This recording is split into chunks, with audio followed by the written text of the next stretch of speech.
Hello, my name is Anthony Agius, and today I'm going to be walking the class through my article assignment. The article that I chose was from the New York Times, and it's called "The Housing Boom is Already Gigantic. How Long Can It Last?" And essentially, the article goes through a couple different topics. It discusses interest rates and home values, how they've gone up over time, specifically for home value, and how interest rates have changed as well. Not necessarily gone up, but the changes it makes year to year.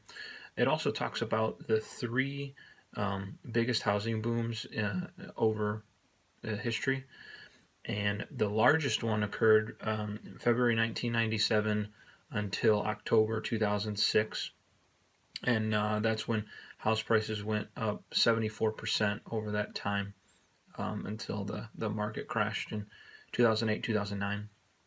And then the second one, second largest, was from 1942 to 1947. Housing prices rose 60%. And then finally, the third place is current right now. So 2012 to 2019, housing prices have gone up about 53%. So on the right hand side of this slide, I just show a couple of highlighted splurges from this article. And I'm going to go through each of them and discuss real briefly. And then at the end, I'll just do a little exercise to kind of look at some cool stuff with mortgages. So the first one I want to talk about is since February 2012, when the price declines associated with the last financial crisis ended, price for existing homes in the United States have been rising steady and enormously. So the house prices have continued to gone up. And one thing I'm going to show here is the interest rates, which is quite interesting. I've marked 2 points in time. This goes back from 1971. The orange line is the highest rate that was for that year, with gray as the average, and then blue as the lowest. And you can see in 1981, APRs were at 18.63%. The lowest it's ever been is in 2012 at 3.31%. I think right now average rate is close to 4.5%. So you can see how extremely large it was, even 20 years ago. It was quite a bit more than it is today. So the second little snippet is just saying that in September of that if you were to buy a house in 2012, you would have made 53% higher. You could sell their house for 53% higher.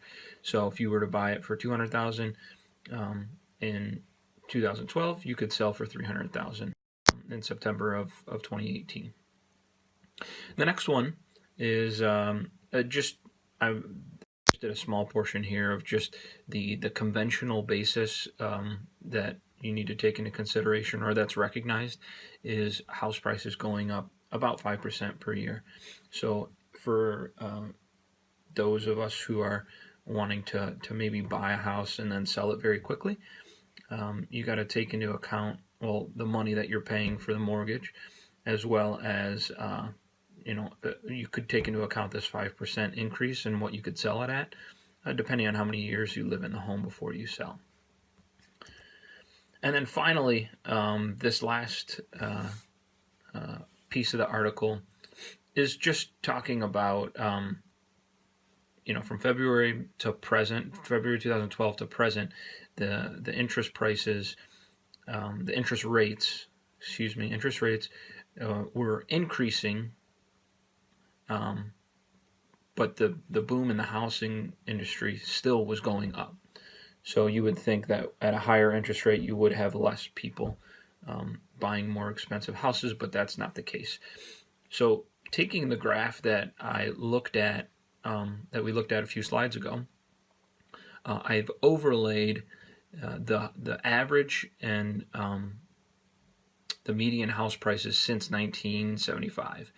So here you can see how interest prices, let's say 30, 40 years ago, were a lot higher than today. and they went down. They've continually gone down. So we're very, very low interest rates right now compared to history, and the housing prices have continued to go up. So the comment, that fourth comment, was just saying that right at the end here you can see a tail up, that interest prices or interest rates are going up, and the housing prices still continue to rise. Something very interesting to look at. So the final thing I'm going to do here is I thought it was very interesting how high the rate was in 1981 and then how low it was just a few years ago in 2012. So I'm going to do a comparison of what it would be to purchase a home at $100,000 at both of those different rates and just compare. So this first scenario one, let's assume it's 1981, and I'm going to go purchase a house for $100,000. Let's assume no down payment is required, so you can get a 30-year fixed loan, and let's just say it happened to be that extremely high price. What we're going to solve for is what the total amount is that we pay, so all of the payments to interest as well as all of the payments to principal. What is that total price? So we're going to switch to an Excel sheet that I created. And in this Excel sheet, all you really have to do is, in these blue squares, type in the information, and it will populate this total amount. So we're going to buy a house for $100,000. The APR we said was 18.63% yearly. And then the payment periods is just the number of periods it takes to pay off. So we did a 30-year fixed, so that would be 360 payment periods. So the amount that we end up with paying in interest is $461,000. So our total amount that we've paid on this house in 30 years is $561,000. So if we go back to our presentation, we could put in our summary here. Now we're going to do scenario 2 very quickly. So all we really have to do, the payment period is going to stay the same.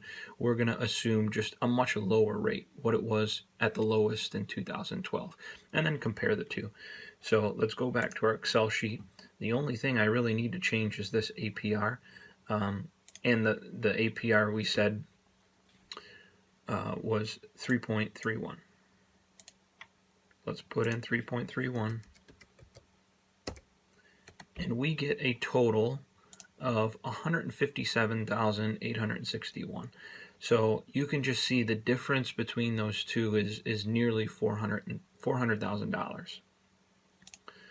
So let's continue on, and we're going to do a final scenario. So scenario 3, what I've kind of asked myself is, let's say those people that bought this house in 1981 for $100,000, they're paying a total amount of $561. So if at the end of the day, this is your $561,000, that's what you've paid towards this house, what could I have, what house amount could I have paid for in 1981, let's say, if the APR percentage was 3.1%. So it's just saying, whatever this amount is going to end up being, another way to put it is, I'm going to pay the same amount at the end of the day after 30 years. I'm going to be paying the exact same amount, but how much more is that the price of the house going to be worth?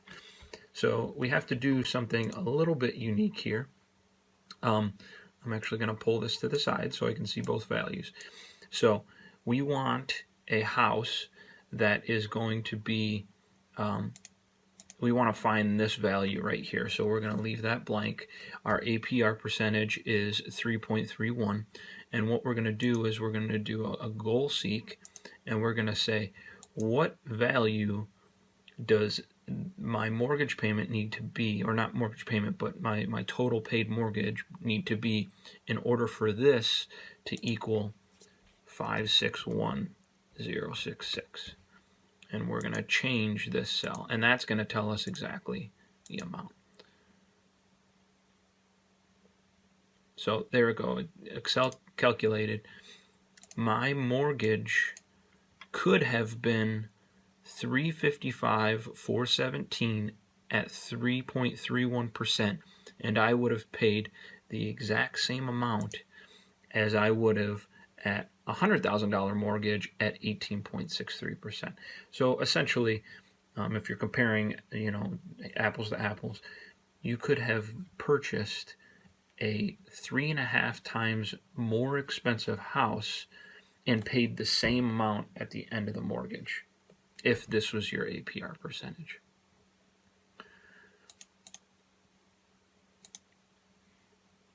So finally, I'm just going to wrap things up here. I'm going to post the Excel document that I have for your guys' use. It's I've actually used it on my own home to look at, what you could do to maybe look at switching to a 15-year. Does it make sense? Just based on current APR percentage rates. The other thing that I guess I didn't touch on that we can look at really quickly is I've also added an additional column here that tells you, if I wanted to add more to my principal on this, with this remaining, right, what would be the calculation? How would that help me out? So I also, have a couple of informational type things here. So just for this case, let's just continue to use this one. The amount to be paid off with this mortgage at this rate, we said 30 years is when it's going to take. So my mortgage end date would be 2048, April of 2048, and that would be 360 months and 30 years, right? That's what this is. But when you change this principal, let's say I wanted to add additional $1,000, this is going to modify these values. So instead of 2048, now I'm finishing in 2032. So it essentially, by adding $1,000 to this information, it cuts the 30-year down to 14.6 years. So you can play with each of these and mess around to find what's best for you. So that's all I have to present for today. Thank you for your time.